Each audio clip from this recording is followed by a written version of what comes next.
Hello, dear learners. Today's topic is direct and indirect object. How to identify direct and indirect object म्हणजे मराठीत कर्म कसे ओळखावे. Okay, active passage करत असताना आपल्याला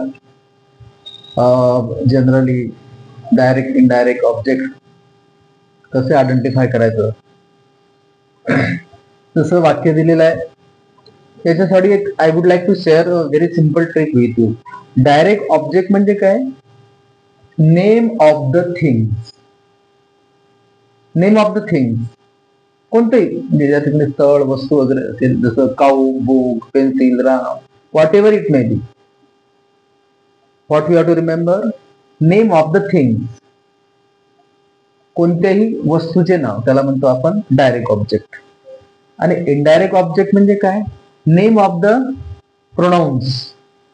ओके, सर्वनामे. जसं आयचं रूपांतर मी मध्ये होते, हिचं हिम, सीचं हर, वीचं अस, देचं देम, नंतर इटच राहते, यूचं you. Means this much only tricks to understand. Direct means name of the thing, indirect means name of the pronouns, personal pronouns. Okay, आता सेंटेन्स मध्ये आपण बघू. He gives me a pen. तो मला पेन देतो. मी हे काय झालं? कोणतं ऑब्जेक्ट झालं?